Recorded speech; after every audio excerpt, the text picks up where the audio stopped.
What repressed memory makes you shut down every time you think of it? My friend Angeline called slurring that she was too hungover to work her overnight shift at the women's shelter and begged me to cover. She said it was mostly just keeping an eye on things. I got to the shelter at 11 and realized I was completely alone. The shelter was small, only 12 beds, and everyone was already asleep since lights out was at 10. I sat at the front desk trying to figure out the ancient computer system when someone knocked on the locked door asking for tampons, which took me 20 minutes to find in the supply closet. Then the smoke alarm went off because someone was secretly smoking in the bathroom, and I had to reset it while my hands shook, terrified everyone would wake up and I'd have no idea how to handle them. Around 1 a.m., I was finally feeling calmer when someone started crying in their room, and I had to figure out whether to intervene or let them be. By 2 a.m., the building was dead quiet, and I was exhausted, reading through Angeline's notes about medications and special protocols, when the front door buzzer went off. On the security camera, I saw a woman hunched over, pressing the buzzer repeatedly, and when I opened the door, she practically fell inside. Sophie couldn't have been older than 25, wearing a restaurant uniform with a name tag, and she was pressing both hands against her stomach where dark blood was spreading across her white shirt. She looked up at me with huge, terrified eyes and said, "He found me at work. I need help." I caught her as her legs gave out and lowered her to the floor, seeing 3 separate stab wounds in her abdomen, blood pooling fast on the floor. I called 911 with shaking fingers, putting them on speaker while I ran for towels, and the dispatcher said the ambulance was 20 minutes out because of a multi-car accident downtown. Sophie was crying and holding my hand so tight while I pressed towels against her wounds, the blood soaking through immediately, and I realized I had absolutely no idea what I was doing. She kept saying, "I have a daughter. She's 2. Her name is Lily. Please don't let me die."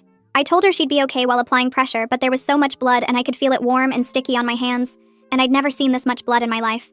I didn't know if I should elevate her legs or keep her flat, if I should remove the towels when they soaked through or keep adding more on top, if I was pressing too hard or not hard enough. Sophie was getting paler by the second, and her grip on my hand was weakening, and I was completely alone with no one to help or tell me what to do. She whispered that her ex had found out where she worked, even though she'd changed jobs 3 times and he'd waited in the parking lot with a knife. I kept pressure on the worst wound, but blood was literally pooling around us and my hands kept slipping and I didn't know if I was making it worse. Sophie started shaking and said she was cold, and I remembered from some TV show that was bad, but I didn't know what to do about it. I grabbed a blanket from the desk with one bloody hand while keeping pressure with the other, trying to cover her while she whispered about Lily. She said Lily loved dolphins and they were going to the aquarium for her birthday next week, and I kept talking to her about dolphins even though I knew nothing about them, just making stuff up to keep her conscious. The dispatcher kept saying 15 more minutes, then 12, then 10, and Sophie's lips were turning blue. She made me promise to tell Lily she loved her, and I kept saying she'd tell her herself, but my voice was cracking because I could see her dying and I didn't know how to stop it.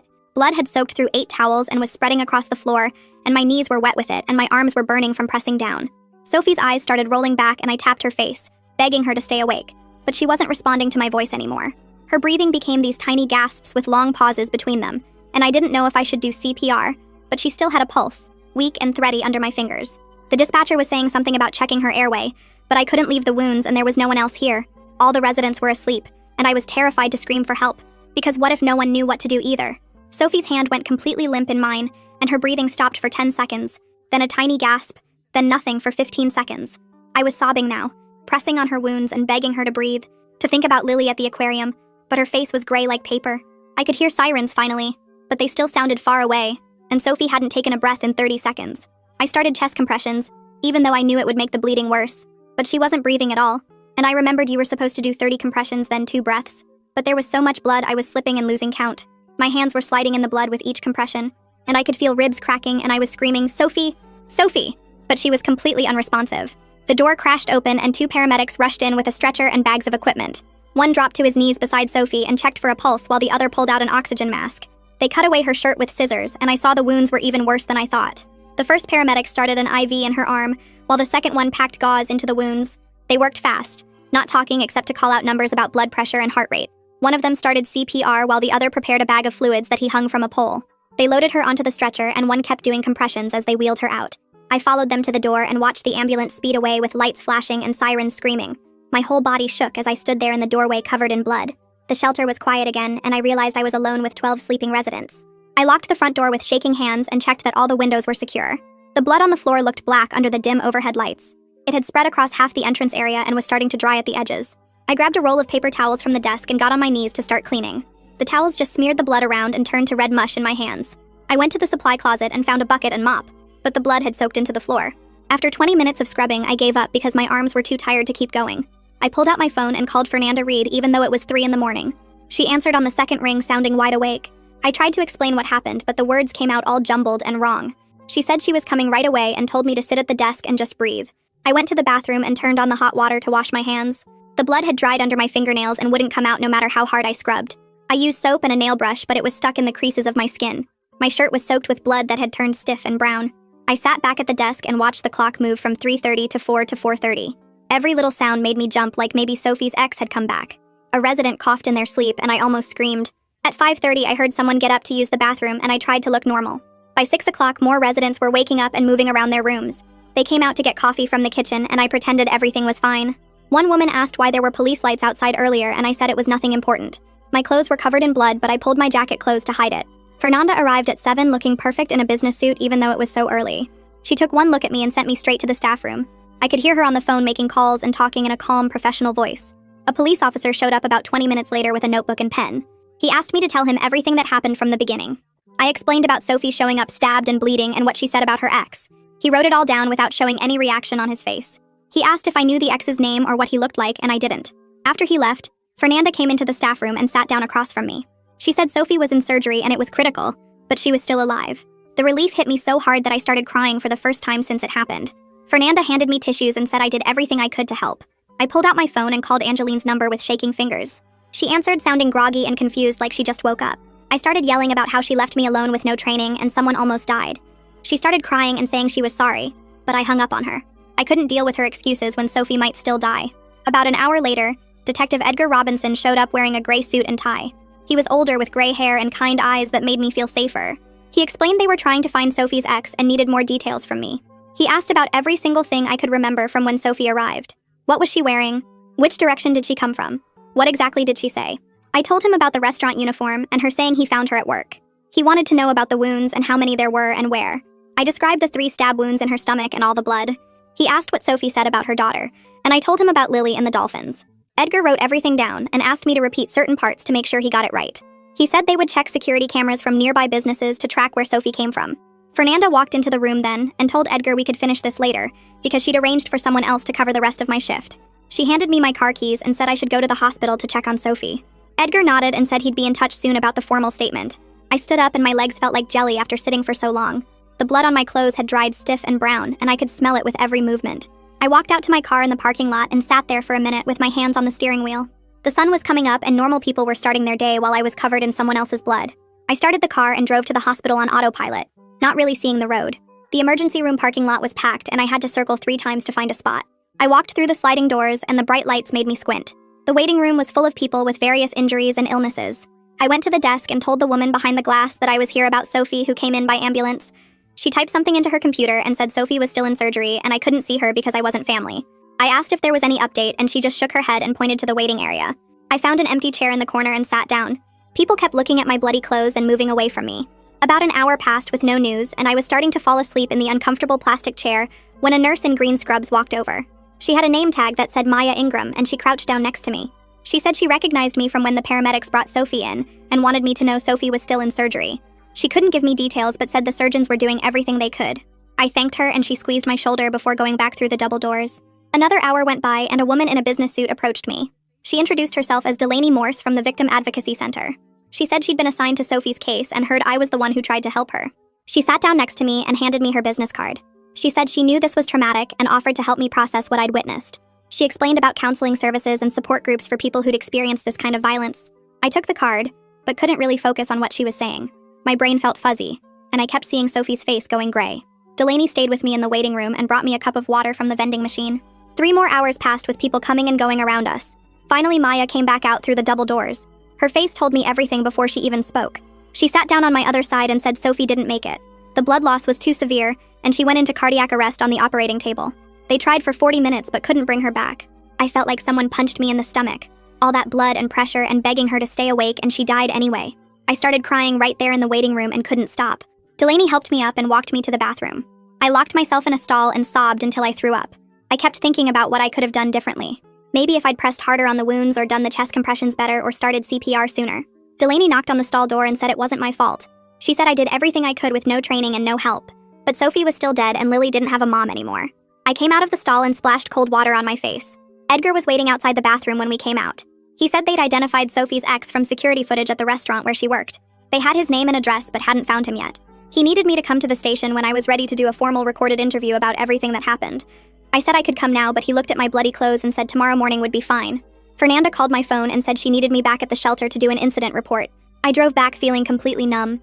Fernanda was waiting in her office with forms spread across her desk. She was kind and kept saying I did an amazing job under impossible circumstances. But I could see the worry in her eyes about liability issues. The shelter wasn't supposed to have untrained people handling medical emergencies. She asked me to write down everything that happened from when Sophie arrived to when the paramedics took her. My hand was shaking, so bad I could barely hold the pen. It took me an hour to write 3 pages about the blood and the wounds, and Sophie talking about Lily. Fernanda made copies and said the shelter's lawyer might need to talk to me. She told me to go home and rest. The next morning, I woke up at 5 and couldn't go back to sleep. I showered but still felt dirty. I put on clean clothes and drove to the police station. Edgar met me in the lobby and took me to a small room with a camera on a tripod. He explained he needed to record my full statement for the investigation. He pressed record and asked me to start from the beginning. I had to go through every detail again. How Sophie looked when she came in, the 3 stab wounds in her stomach, what she said about her ex finding her at work, the blood spreading on the floor, how her hand felt getting weaker in mine, the sound of her ribs cracking when I did compressions. Edgar asked follow-up questions about timing and what exactly Sophie said. The whole thing took 2 hours, and I was exhausted by the end. That afternoon, my phone rang with a number I didn't recognize. The woman said she was Camilla Durham from Child Protective Services. She was handling Lily's case and needed to know what Sophie said about her daughter. I told her everything I could remember. How Sophie kept saying Lily was 2 years old. How she loved dolphins and they were going to the aquarium for her birthday. How Sophie made me promise to tell Lily she loved her. Camilla wrote it all down and said it would help them find the right placement for Lily. She said Sophie's family was contacted. After she hung up, I finally went home. I stood in the shower for an hour with the water as hot as I could stand it. I scrubbed my hands until they were raw, but I could still feel the blood. When I got out, my roommate was sitting on my bed. She took one look at my face and knew something awful had happened. She asked what was wrong, but I just shook my head. I couldn't find the words to explain that I'd watched someone die, that I'd tried to save her and failed, that a little girl named Lily would grow up without her mom. I just sat there while my roommate held me, and I cried until I had nothing left. The next morning, Angeline was standing at my door holding a bunch of cheap flowers from the gas station, and her eyes were red and puffy from crying. She pushed past me into my apartment and started talking fast about how sorry she was, and how she knew she'd messed up bad. I sat on my couch while she paced around my living room saying she'd been drinking too much lately, and it was getting worse, and she needed help. She kept trying to hug me, but I couldn't even look at her because all I could think about was being alone with Sophie bleeding out on that floor. Angeline said she was going to start going to meetings and get her life together, but I was too tired to care about her problems when Sophie was dead because she left me alone. She finally left after an hour of apologizing, and I went straight back to bed even though it was only noon. That night, I jerked awake at exactly 2 in the morning with my sheets soaked in sweat, and my heart pounding so hard it hurt. In the nightmare, Sophie's face was gray, like old newspaper, and her blood was everywhere, covering the walls and ceiling and dripping down on me. I couldn't go back to sleep, so I sat in my kitchen drinking coffee and staring at nothing until the sun came up. My phone rang around 8, and it was Fernanda saying the shelter was making big changes because of what happened. She explained they were bringing in people to teach crisis training for all the staff, and nobody would work alone anymore. She wanted me to help make new rules once I felt ready, but the idea of being responsible for anything made my stomach hurt. I told her I needed more time, and she understood, but I could hear the stress in her voice about getting everything fixed fast. Later that afternoon, Edgar called and his voice was different, more excited than usual. He said they found Sophie's ex hiding at his mom's house 2 towns over, and he still had her blood on his clothes and shoes. The guy broke down and told them everything when they showed him the security videos from the restaurant where he'd waited for her. Edgar said with his confession, and all the evidence, it would be a strong case, and Sophie's family would get justice. I hung up feeling empty because justice wouldn't bring Sophie back or give Lily her mom. 2 days later, I forced myself to go to a support group that Delaney had told me about for people who'd seen bad violence. The meeting was in a church basement, and there were 8 other people sitting in a circle on metal chairs. Everyone took turns talking about what they'd witnessed, and how it changed them. And I realized they all had the same look in their eyes that I saw in my mirror. When it was my turn, I could barely get the words out about Sophie and the blood and trying to save her while being completely alone. A woman across from me nodded and said she'd tried to save her neighbor after a shooting, and still had nightmares about the blood too. By the end of the meeting, I felt less crazy knowing other people understood what it was like to have these images stuck in your head. The next week, reporters started calling the shelter non-stop because someone had leaked the story to the news. Fernanda handled all of it and made sure they didn't use my name, but seeing it on TV made everything feel weird and unreal. They showed Sophie's picture from her work badge and talked about domestic violence statistics, while I sat there remembering her actual voice begging me not to let her die. I tried going back to my regular office job the following Monday, but I couldn't focus on spreadsheets and emails when my brain kept replaying that night. My boss pulled me aside after I messed up 3 different reports and asked if everything was okay. When I started crying in her office, she said I should take some time off to deal with whatever was happening, and I practically ran out of the building. That afternoon, Camilla called with an update about Lily, and I could hear papers shuffling in the background. She said they'd found Sophie's sister who lived 3 hours away, and she was happy to take Lily in permanently. Camilla mentioned that Lily kept asking where her mommy was, and wouldn't stop carrying around a stuffed dolphin, which made my chest feel tight. She said the sister seemed really nice and had 2 kids of her own, so Lily would have cousins to play with. After we hung up, I sat at my kitchen table and started writing a letter for Lily to read when she was older. I wrote about how brave her mom was, and how she fought to stay alive because she loved Lily so much. I told her about the dolphins and how her mom's eyes lit up, talking about their birthday trip to the aquarium. I wrote 3 pages about Sophie's strength and love before calling Delaney to ask if she could get it into Lily's file. Delaney promised she'd make sure the letter stayed with Lily's records so she'd have it when she was ready. A week later, Edgar called to say the preliminary hearing was set for next month, and I'd need to testify about what I saw. He explained I'd have to describe finding Sophie and trying to help her, while the defense lawyer would ask me questions too. The thought of being in the same room as Sophie's ex and having to relive everything in front of strangers made me run to the bathroom to throw up. 3 days later, Angeline texted me that she'd checked into an outpatient program after her mom staged an intervention. She sent updates every few days about group sessions and making amends lists and working through why she drank, but I couldn't bring myself to respond yet because I was still too mad about being left alone that night. I started meeting with a therapist the victim services people set up for me. This woman who worked out of a tiny office downtown and specialized in people who'd witnessed violent crimes. She taught me this breathing thing where you count to 4 inhaling and 6 exhaling when the memories hit, and showed me how to press my feet into the floor to ground myself when I started seeing Sophie's blood again. During our 3rd session, I broke down crying about the sound of Sophie's ribs cracking under my hands, and she said that was actually normal for untrained people doing CPR. Meanwhile, Fernanda called a big meeting at the shelter and announced they were changing everything. No more solo overnight shifts ever. Always 2 people minimum with at least 1 trained in first aid. She said the board approved emergency funding for the changes, and looked right at me when she said Sophie's death wouldn't be for nothing, which made my throat close up. The preliminary hearing date came faster than I wanted, and Edgar picked me up at my apartment because I was shaking too bad to drive myself. The courthouse was this old building downtown with metal detectors and cops everywhere, and they put me in a small room to wait until it was my turn. When they called me in, Sophie's ex was sitting at a table in an orange jumpsuit with his lawyer, staring straight at me with these dead eyes while I walked to the witness stand. The prosecutor asked me to describe finding Sophie, and I had to tell the whole thing. The blood spreading on her shirt, the 3 wounds, how she begged me not to let her die. Sophie's ex kept staring, and I focused on the prosecutor's tie to avoid looking at him while I described the compressions and feeling ribs break and Sophie turning gray. The defense lawyer asked if I had medical training, and when I said no, he asked how I could be sure Sophie was really dying and not just injured, which made me want to scream. After 2 hours of questions, the judge called a recess, and I practically ran to the bathroom where Sophie's sister found me splashing water on my face. She grabbed my hands and said thank you for trying to help her sister, that knowing someone was with Sophie at the end meant everything to their family. When we went back in, the judge said there was sufficient evidence for murder charges, and set a trial date for 6 months out. Sophie's whole family was there, her parents and 2 sisters and an aunt, all crying and holding each other while they led Sophie's ex out in chains. 2 weeks later, Fernanda asked if I'd come help with the new emergency training program at the shelter since I had real experience with crisis situations. Walking through that front door again made my whole body tense up, and I could see the spot where Sophie collapsed, even though they'd replaced the carpet. The training instructor was this former EMT who went through proper wound care and pressure points, and how to recognize shock. And when she demonstrated on a dummy, I had to leave the room because it brought everything back. She found me outside and said learning what you should have done differently is always hard, but it helps you be ready next time. Though I kept thinking there shouldn't be a next time. During the lunch break, I was sitting in my car when I saw a woman with a small girl walking across the parking lot toward the shelter entrance. The little girl was clutching a stuffed dolphin and wearing a pink dress, and even from far away I knew it was Lily because she had Sophie's same dark hair and the way she walked. Her aunt was carrying a box, probably picking up Sophie's things from storage, and I watched Lily skip ahead swinging her dolphin by the tail. My chest got so tight I couldn't breathe right, and I started the car and left before they could see me, driving home with tears running down my face. That evening, Edgar called to say the defense lawyer was pushing for a plea deal, 20 to life instead of risking trial, and the DA thought it was solid but wanted to check with the family first. He said trials were hard on everyone, and seeing crime scene photos and hearing testimony could traumatize Sophie's family more, but they might want their day in court anyway. A week later, Delaney called about a candlelight vigil for domestic violence victims and asked if I wanted to come, said they'd be reading names including Sophie's. I met her at the courthouse steps where about 200 people had gathered with candles, mostly women but some men and kids too. They started reading names alphabetically, and each one hit like a punch.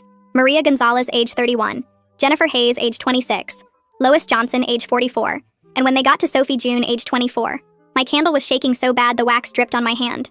People around me were crying too, and this older woman next to me grabbed my hand and squeezed it, and for the first time I felt like Sophie's story mattered to more than just me and her family. 3 weeks after the vigil, Angeline texted me asking if we could meet for coffee because she'd just gotten her 1-month sobriety chip and wanted to talk. I met her at this little place near the park, and she looked different. Clearer somehow. Like she'd been sleeping for the first time in years. She ordered herbal tea instead of her usual triple shot, and told me about going to meetings every day. how she'd started drinking after her sister died in a car accident 2 years ago and never stopped. She said that night at the shelter was her rock bottom, knowing someone died because she was too drunk to show up, and she'd been working through the 12 steps with a sponsor. She showed me the chip, this small plastic token that meant everything, and said she was sorry. Really sorry. Not just the drunk apologies she'd given before. 2 days later, Fernanda called about a memorial service at the shelter for Sophie, said they were putting up a plaque by the entrance. I drove there early Saturday morning and found about 30 people gathered, Sophie's family and some residents and staff members I'd never met. Fernanda had this bronze plaque installed that said, "In memory of Sophie June, your courage saved lives," and underneath were the dates. She gave a short speech about how Sophie's death led to new safety protocols, mandatory staffing minimums, panic buttons in every room, and partnerships with local hospitals for emergency training. Sophie's mom touched the plaque and cried while her dad held her, and I stood in the back trying not to think about all the blood that used to be right there. The crisis intervention training started the next Monday, 8 weeks of classes every evening at the community college. The instructor was this former paramedic named Rick, who'd worked trauma units for 20 years, and he started by saying most people freeze in emergencies and that's normal. We practiced on dummies, learning proper pressure points, and how to recognize different types of shock, and when compressions would help versus hurt. During the wound care section, Rick demonstrated the exact technique for abdominal wounds, and I realized I'd done it mostly right. Just needed steadier pressure, and should have elevated her legs. On the last day, he pulled me aside and said based on my description of that night, I'd kept Sophie alive long enough to say goodbye, which was more than most untrained people could have done. Edgar called the following week with news about the plea deal, said Sophie's ex had agreed to 25 to life rather than risk trial and the death penalty. The judge would have to approve it, but the DA thought it was solid, especially since he'd confessed, and they had his DNA under Sophie's fingernails where she'd fought back. I wanted him to get life without parole, but Edgar said plea deals meant Sophie's family wouldn't have to see crime scene photos or hear testimony about her final moments, and Lily wouldn't grow up with a trial hanging over her childhood. The sentencing was set for next month, and they'd let me give a victim impact statement if I wanted. A month later, I finally felt ready to take an overnight shift at the shelter again, this time properly trained and with another staff member named Arjun, who'd been doing this for 5 years. I checked all the new panic buttons, tested the direct line to the hospital, made sure the medical supplies were stocked, and still jumped when the door buzzer went off around midnight. It was just someone needing tampons, but my heart was racing, and Arjun noticed, said it took him 6 months after his first crisis to stop flinching at that sound. The shift went smooth. Nobody needed anything serious, but I kept checking the cameras and walking the halls every hour. 3 days after that, Camilla sent me an email with a photo attached and the subject line, "Thought you'd want to see this." I opened it at work and had to close my office door because I started crying immediately. It was Lily at the aquarium for her 3rd birthday, wearing a purple dress with dolphins on it, standing in front of the giant tank with her arms spread wide and the biggest smile. There were dolphin balloons and a dolphin cake on the table behind her, and she was holding that same stuffed dolphin from when I'd seen her at the shelter. Camilla wrote that Lily was doing well with her aunt, starting preschool soon, and they talked about Sophie every day using a memory book they'd made together. My therapist said I was making real progress when I told her about the photo, that I could feel happy for Lily instead of just guilty about Sophie. She'd been working with me on something called survivor's guilt, how I kept replaying that night trying to figure out what I could have done different. The nightmares had gotten better, down to maybe once a week instead of every night, and I'd stopped checking my hands for blood that wasn't there. She taught me this grounding technique for when the flashbacks hit, counting 5 things I could see, 4 I could hear, 3 I could touch, 2 I could smell, 1 I could smell, 1 I could taste. Angeline and I started meeting for coffee every week after her meetings, slowly rebuilding something that felt different from our old friendship. She'd been volunteering at the shelter on weekends, doing intake and organizing donations, trying to give back somehow. She was up to 60 days sober and had started sponsoring another woman, said helping someone else stay sober helped her remember why she quit. We didn't talk about that night much, but when we did, she'd say she was grateful I was there, that Sophie had someone who tried. Fernanda asked if I'd speak at a training seminar for new shelter workers across the state, share my experience about being unprepared for medical emergencies. I stood in front of 40 people in a conference room and told them about the blood and the compressions and not knowing what to do, how the protocols exist because someone like Sophie might come through their door. I showed them pictures of the new emergency supplies and explained why each item mattered, why 2 staff members were essential, why the panic buttons could save lives. After my talk, 3 people came up to say they'd had similar experiences and wished they'd had proper training first. 6 months after Sophie died, Fernanda called me into her office and offered me a full-time position as crisis response coordinator for the shelter. The job meant training staff, updating protocols, coordinating with hospitals and police, and being on call for emergencies. The pay wasn't great, but it came with benefits, and most importantly, it meant no one would face what I did alone and unprepared again. I accepted immediately, knowing this was how I could honor Sophie's memory and make sure Lily's mom didn't die for nothing. The grant money came through 3 months later, and Fernanda had me help pick out the new equipment since I knew what we actually needed during emergencies. We installed panic buttons in every room that connected straight to 911, mounted security cameras that covered every angle of the entrance and common areas, and bought a medical supply cabinet that looked like something from an actual hospital. I spent 2 days organizing all the supplies, labeling everything clearly so anyone could find what they needed fast, putting tourniquets and pressure bandages right at eye level where you'd grab them first. The handbook took me 6 weeks to write because I kept remembering things I wished I'd known that night. I included step-by-step pictures for applying pressure to wounds, a flowchart for when to call 911 versus handling something internally, and phone numbers for every emergency service in huge print on the first page. Fernanda made copies for every shelter in our network, and other directors started calling to thank me for creating something they'd needed for years, but never had time to make. I was sorting donations one afternoon when a pink envelope arrived addressed to me with a return address I didn't recognize. Inside was a card with a child's drawing of dolphins jumping over rainbows in crayon, and a note from Sophie's sister saying Lily was doing great in preschool and loved art class. The drawing went straight onto my office wall where I could see it every day, and for the first time I smiled thinking about Sophie instead of just feeling that crushing weight in my chest. My therapist noticed the change too, said I was finally processing the trauma instead of just reliving it, and we cut our sessions down to twice a month. The nightmares that used to wake me up gasping and checking my hands for blood happened maybe once a month now, and I could drive past the hospital without my heart racing. Angeline hit her 1-year mark in September and invited me to her celebration meeting where she got her coin. She stood up in front of 30 people and talked about how losing Sophie's trust and almost costing someone their life was her rock bottom, how she'd been drinking to deal with her own trauma from working at the shelter. After the meeting, she introduced me to a woman she was sponsoring, someone who reminded me of how broken Angeline looked that first month after Sophie died. We went for coffee every Sunday now. Real coffee, not the awful stuff from meetings, and talked about everything except that night unless one of us needed to. She'd started teaching self-defense classes at the shelter on weekends, showing the residents basic moves that might buy them time to run, and seeing her help other women felt like watching someone rebuild themselves from scratch. I was explaining the emergency protocols to a new overnight worker named Jessica when I saw myself 2 years ago in her wide eyes and shaking hands. She kept asking what-if questions about things going wrong, and I made sure to answer every single one without making her feel stupid for being scared. I showed her the medical supplies 3 times until she could find everything with her eyes closed, walked her through the panic button system, and gave her my personal cell number. On her first solo overnight, I stayed awake at home with my phone next to me just in case she needed to call, remembering how alone I'd felt that night. She texted me at 3 a.m. that everything was quiet, and she felt prepared, and I finally fell asleep knowing she'd never face what I did. The 2-year anniversary vigil happened on a cold March evening, and Fernanda asked if I'd speak this time. I stood at the microphone looking at the crowd holding candles, Sophie's family in the front row, and talked about a brave young woman who loved her daughter more than anything. I told them how Sophie fought to build a safe life for Lily, changing jobs 3 times to stay hidden, how she'd talked about dolphins even while dying because she wanted Lily to have that birthday trip. I explained how Sophie's death led to changes that made our shelter and dozens of others safer, how her story pushed through the grant funding, how the handbook named after her had already helped 3 other shelters handle medical emergencies. Sophie's sister found me after and hugged me tight, showed me a recent photo of Lily at a school play dressed as a dolphin, and said they'd finally made it to the aquarium last month.